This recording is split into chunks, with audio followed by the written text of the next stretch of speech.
January 1945.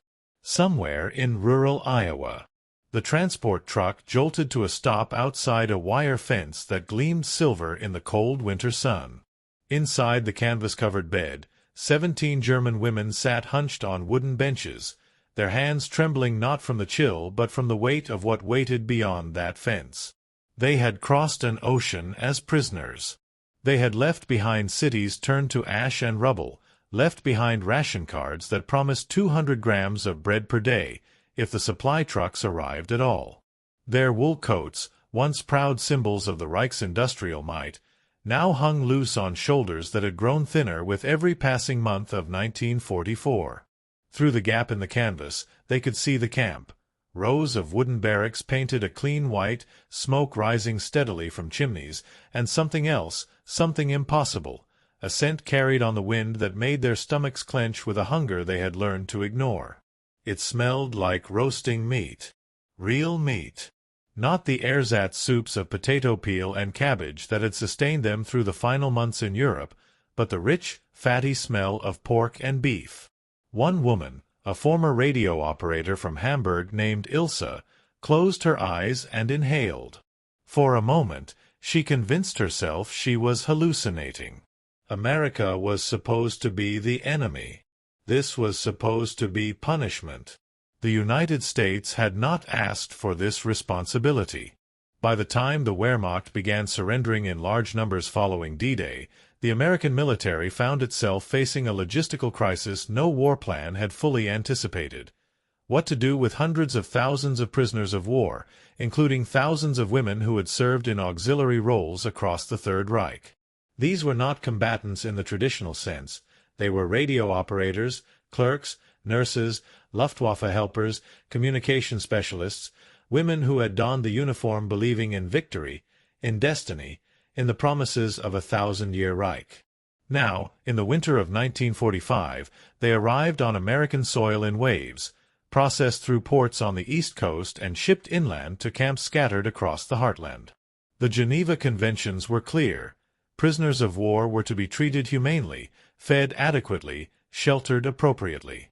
But what the conventions did not account for, what no policy document could predict, was the sheer abundance of the American homeland, a nation whose farms still produced endless tons of wheat and corn, whose factories still churned out not just bullets and tanks but butter and canned goods, whose citizens, even under rationing, ate better than most of the world had ever dreamed.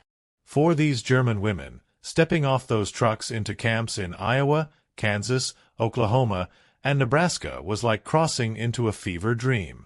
They had been taught for over a decade that America was a mongrel nation, a decadent empire built on greed and racial chaos, a place where capitalism had devoured its soul. Yet here, behind barbed wire, they discovered something their ideology had never prepared them for. They were eating 3 meals a day. Hot meals. Meals with meat, with milk, with white bread that had no sawdust, no fillers, no bitter aftertaste of desperation. Ilse and the others shuffled into the mess hall that first evening and stood silent before tables laden with tin trays. Pork chops. Mashed potatoes swimming in butter. Green beans. A slice of apple pie. Real coffee, black and strong, poured from steel urns. One woman began to cry. Another laughed, a sharp hysterical sound that echoed against the wooden rafters. The American guard stood by, awkward and uncertain, watching these enemy women confront a reality that none of the propaganda had mentioned. They had expected cruelty. They had been told stories during their training, whispered warnings in the barracks back in Germany. America was a land of gangsters and exploitation, where prisoners would be worked to death in chain gangs, where torture was routine and starvation a tool of war. The Reich's Ministry of Propaganda had painted a picture of a brutal enemy, one that matched the existential struggle they believed they were fighting. So when the trucks had first crossed into camp boundaries, the women braced for the worst. Ilse had clutched a small photograph of her mother hidden in the lining of her coat, certain she would need something to hold on to in the dark days ahead. Another woman, a former accountant from Munich named Greta, had memorized the Lord's Prayer in silence, repeating it like a mantra as the wheels crunched over gravel roads.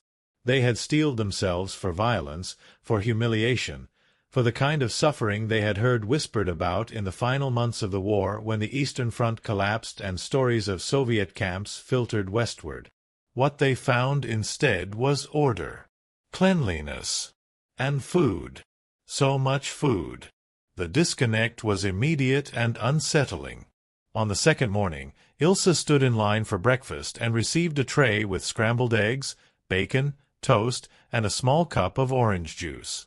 She stared at the eggs, touched the bacon with one finger as if testing its reality. In Hamburg, she had not seen an egg in 8 months. Butter had become a memory. Bacon was something from a childhood she barely recognized. She sat at a long wooden table with the other women and ate slowly, afraid that eating too quickly might reveal how desperate she truly was. Across from her, Greta chewed methodically, her eyes distant. "This is more than my family ate in a week," Greta said quietly, her voice hollow. "Before I left, we were sharing 1 potato among 4 people." Another woman, younger, barely 19, whispered, "They're trying to trick us. This can't last. They'll starve us later." But the meals kept coming.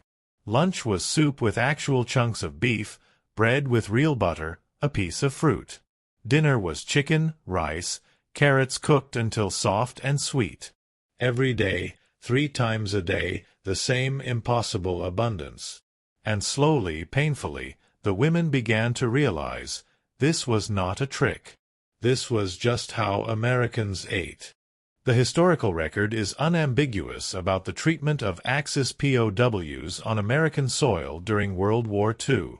The United States held over 400,000 German prisoners alone, the vast majority of them men, but among them were approximately 2,000 women, most captured in the final year of the war as the Third Reich collapsed. These women were housed separately from male prisoners, placed in camps designed to meet the standards set by international law. Daily rations for POWs in the United States averaged around 4,000 calories, more than the average American civilian consumed under wartime rationing, and vastly more than German civilians were receiving by 1945. The U.S. War Department issued strict guidelines. Prisoners were to receive meals comparable to what American soldiers ate. This was not generosity in the sentimental sense. It was policy, driven by a combination of legal obligation, strategic calculation, and a deep-seated belief in demonstrating the superiority of democratic governance. If America could treat its enemies well even in wartime, it proved something the propaganda could not, that the ideals of freedom and human dignity were not just slogans but practices embedded in the nation's fabric. For Ilse and the others, the cognitive dissonance grew sharper with every passing week. They had been raised in a system that preached racial superiority, that insisted the strength of the Volk came from discipline, sacrifice, and purity. They had watched their cities bombed, their supply lines severed, their rations cut again and again until the word meal meant little more than watery soup and black bread. And yet here, in captivity, they were gaining weight. Ilse noticed it first in the way her coat began to fit properly again, the way her cheeks filled out, the way she no longer felt the constant gnawing ache in her belly. The camp doctor, an American officer with kind eyes and broken German, weighed each woman monthly and noted the changes with satisfaction. "You were malnourished," he told Ilse through an interpreter. "Now you are recovering." She did not know how to respond. Recovering implied she had been sick. But she had not been sick. She had simply been German, living under the conditions of total war. The realization crept over her slowly, like frost forming on glass. If this was what the enemy provided to prisoners, what did that say about the Reich's promises of strength and prosperity? The symbolic object that came to represent this chasm between expectation and reality was not grand or dramatic. It was a simple glass bottle of milk. Every morning, with breakfast, each woman received a small glass bottle, the kind with a paper cap, filled with fresh whole milk. In Germany, Milk had become a luxury reserved for children and the sick, rationed carefully, often diluted or replaced with ersatz substitutes. Ilse held that first bottle in her hands and turned it slowly, watching the way the morning light filtered through the white liquid, thick and creamy and utterly real. She unscrewed the cap and drank, and the taste was a shock, sweet, rich, coating her throat, filling her with a warmth that had nothing to do with temperature. Around her, other women did the same, each lost in their own private reckoning. Greta drank hers in one long swallow and then stared at the empty bottle, her expression unreadable. The 19-year-old, whose name was Anna, cried silently, tears streaming down her face as she sipped. The milk became a daily ritual, a tangible reminder of the gap between what they had been told and what was true. Every morning, the bottles appeared. Every morning, the women drank. And every morning, the ideology that had shaped their lives cracked a little more. The camps were not paradises. The barbed wire was real, the guards were armed, and the loss of freedom was absolute. The women worked, mostly in camp kitchens, laundries, and administrative offices, tasks designed to keep them occupied and useful without violating the prohibition against forced labor for military purposes. They lived in barracks that were clean but sparse, with narrow cots and thin blankets, communal bathrooms, and little privacy. Letters from home, when they arrived, brought news of devastation. Cities obliterated by Allied bombing, families displaced, the Reich collapsing in on itself. Ilse received a letter from her mother in March 1945, written in pencil on the back of an old ration card. "There is nothing left," her mother wrote. "We eat what we can find. The war is lost, Ilse. I pray you are safe wherever you are." She folded the letter carefully and placed it under her pillow, and that night she lay awake listening to the sounds of the camp, the hum of electric lights, the distant laughter of American soldiers, the soft breathing of the women around her. She thought about the meals she had eaten that day: oatmeal with sugar and raisins, a sandwich with sliced ham and cheese, beef stew with potatoes and carrots, another bottle of milk, and felt a shame so deep it was almost physical. How could she eat so well while her mother starved? The transformation in perception did not happen all at once. It was a slow erosion, a gradual shift that began in the stomach and worked its way into the mind. The women talked among themselves in the evenings, huddled in the barracks after lights out, speaking in whispers as if afraid the walls might hear. "Do you think the others know?" Anna asked one night. "The ones still in Germany, do they know we're eating like this?" Greta, who had always been the most pragmatic among them, replied, "If they knew, they wouldn't believe it." "I wouldn't have believed it." Ilse stayed silent, but her thoughts churned. She remembered the rallies, the speeches, the certainty she had felt when she first volunteered. She had believed in the mission, in the cause, in the idea that Germany was fighting for its survival against enemies who wanted to destroy it. But if that was true, why did those enemies feed their prisoners better than the Reich fed its own people? The question haunted her, circling back again and again, demanding an answer she did not want to give. There were documented moments when the contrast became unbearable. In April 1945, just weeks before Germany's surrender, the camp commander arranged for a newsreel screening. The American military believed in information, in letting prisoners see the evidence of their nation's defeat, and so the women were marched into a makeshift theater, a warehouse with folding chairs and a projector, and shown footage of the liberation of concentration camps. Ilse watched in numb silence as the screen filled with images of skeletal bodies stacked like cordwood, of hollow-eyed survivors who looked more like ghosts than humans, of mass graves and crematoria. The narrator's voice, calm and clinical, described what the Allied forces had found at Bergen-Belsen, at Dachau, at Buchenwald. When the lights came back on, several women were vomiting into their hands. Others sat frozen, staring at nothing. Anna was sobbing, great heaving gasps that shook her thin frame. Ilse felt nothing, a vast emptiness where emotion should have been. That night, she could not eat dinner. She stared at the pork chops and mashed potatoes on her tray and thought about the people in those camps, the ones who had died because there was no food, no mercy, no milk in glass bottles. She thought about the milk she drank every morning, the bread she ate without thinking, the abundance she had come to expect. And she understood, finally, that she had been lied to about everything.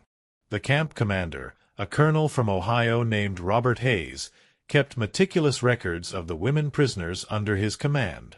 In his official reports, he noted the improvement in their physical health, the decline in illness, the way they adapted to camp life with surprising speed. But in his private letters to his wife, he wrote more honestly about what he observed.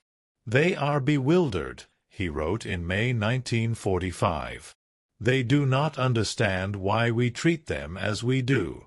Some have asked outright, 'Why do you give us so much? We are the enemy.' And I do not have a good answer except to say that this is what we believe to be right. I think it confuses them more than cruelty would have." Hayes was not a philosopher, but he understood something fundamental: the power of material reality to undermine ideology. The women could be told they were prisoners of a degenerate, decadent nation. But when that nation provided them with more food and better care than their own government ever had, words lost their power. Reality spoke louder. By summer, the war in Europe was over. Germany had surrendered unconditionally, the Reich was gone, and the world was beginning to confront the full scope of what had happened. In the camp in Iowa, the women listened to the news on the radio in the rec hall, heard the reports of the Nuremberg trials beginning, of cities divided and occupied, of millions displaced. The question of what would happen to them hung unanswered. Repatriation was inevitable, but when and how remained unclear. Some women hoped to stay, to find a way to remain in America rather than return to the ruins of home. Others, fiercely loyal despite everything, insisted they would go back, that Germany would rebuild, that the defeat was temporary. Ilse did not know what she felt. She wrote letters to her mother that she was not sure would ever arrive, telling her she was safe, that she was healthy, that she was fed. She did not mention the milk, the pork chops, the apple pie. She did not know how to explain it without sounding like she had betrayed something essential. The recurring image of the milk bottle became, for Ilse, a kind of talisman. She began saving the bottles, rinsing them out and lining them up on the small shelf above her cot. The other women noticed but said nothing. It was a strange memorial, a collection of glass that represented something she could not articulate. Each bottle was a day survived, a meal eaten, a crack in the certainty she had once held. She counted them sometimes, running her fingers over the smooth glass, marveling at the absurdity of it all. 20 bottles. 50. 100. Each one a small piece of evidence that the world was not what she had been taught. The American guards, curious, asked her once why she kept them. She did not have the English to explain, so she simply shrugged. But in her own mind, she knew, the bottles were proof. Proof that she had been here, in this place that should not have existed, that should not have been kind. Proof that everything she believed had been built on sand. There were conversations, tentative and careful, between the women and some of the American personnel. The camp employed a few German-speaking staff, civilians hired to help with translation and administration. One of them, a woman named Margaret, had emigrated from Bavaria in 1938, fleeing the rising tide of persecution. She spoke to the prisoners sometimes, asking about their lives, their families, their thoughts.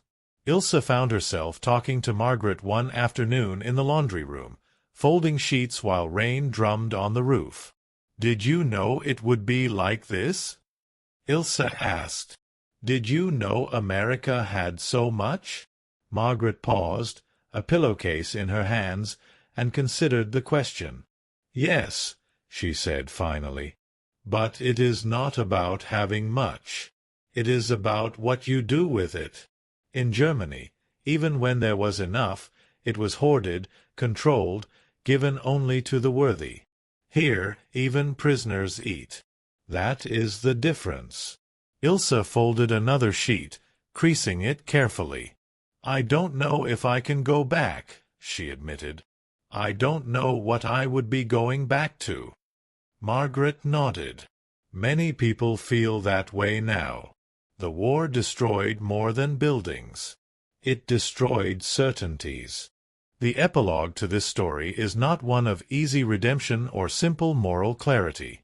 When the women were finally repatriated in late 1945 and early 1946, they returned to a Germany that was unrecognizable. Cities lay in ruins, the population was traumatized and starving, and the country was divided between occupying powers. Ilse went back to Hamburg and found her mother living in the basement of a bombed-out building, surviving on rations provided by the British occupation forces, rations that were barely enough to sustain life. She tried to explain what her time in America had been like, but the words felt obscene in the face of such devastation. How could she tell her mother, who had endured years of bombing and starvation, that she had been fed 3 meals a day as a prisoner? How could she describe the milk, the meat, the warmth? She found she could not. Instead, she kept those memories locked inside, a private history that felt both precious and shameful. But the experience left its mark. In the decades that followed, as Germany rebuilt and the world moved into the long Cold War, the stories of POWs who had been held in America became part of a quieter, less celebrated narrative. Many of those prisoners, both men and women, carried with them a memory of American abundance that shaped their understanding of democracy and capitalism in ways propaganda never could. They had seen, firsthand, that a free society could produce not just weapons but wealth, not just power but generosity. They had experienced the paradox of being treated humanely by an enemy they had been taught to hate. For some, like Ilse, it was a slow transformation, a gradual opening of the mind that took years to fully process. She never spoke publicly about her time in the camp, but she kept one of those milk bottles for the rest of her life, tucked away in a drawer, a small glass memorial to the moment when everything she believed began to crumble. The larger truth, the one that historians and policymakers would debate for generations, was this: the United States did not win the war solely through military might or industrial capacity, though those were decisive. It won, in part, because it demonstrated an alternative vision of what a society could be. The German women who passed through those camps in the American heartland were witnesses to that vision, unwilling participants in an experiment they did not choose. They arrived expecting punishment and found instead a confusing, disorienting abundance. They came as true believers in a failed ideology and left with questions they could not answer. The milk they drank, the meals they ate, the simple fact of being treated as human beings rather than subhuman enemies, all of it spoke to a fundamental difference in values, in systems, in the possibilities of what governance could achieve. In the end, the story of these women is not about gratitude or conversion. Many remained ambivalent, forever caught between the ashes of what they had believed and the undeniable reality of what they had experienced. But their story is a reminder that ideology, no matter how powerful, cannot survive sustained contact with material truth. You can tell people that the enemy is evil, that they are weak, that they are doomed. But when those people are fed by that enemy, when they are cared for and treated with a dignity their own nation denied them, the narrative collapses. The glass bottles of milk, delivered every morning without fail, became a symbol more powerful than any speech, any manifesto, any promise of a 1,000-year Reich. They were evidence of a simple, devastating fact: that freedom, when it functions, produces abundance. And abundance, once experienced, is impossible to forget. Ilse died in 1987, an old woman in a quiet suburb of Hamburg. Her daughter found the milk bottle when clearing out her mother's belongings, a dusty glass relic with no label, no explanation.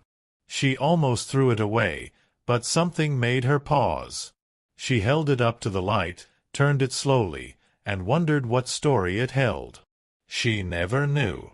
But the bottle remained, a silent witness to a winter in Iowa, to meals that should not have been so generous, to a moment when the world revealed itself to be more complicated than any ideology could contain. It sits now in a small museum dedicated to the history of displaced persons, alongside letters and photographs and other fragments of lives interrupted by war. Visitors pass it without much notice. It is just a bottle, after all. Just glass. But for those who know, for those who understand what it represented, it is something more. It is proof that even in the darkest times, even across the barbed wire of enmity and war, the simple act of breaking bread, of sharing milk, of providing for the hungry, can crack open the hardest certainties and plant the seeds of a different understanding. Not forgiveness, perhaps, not absolution, but understanding. And sometimes that is where transformation begins.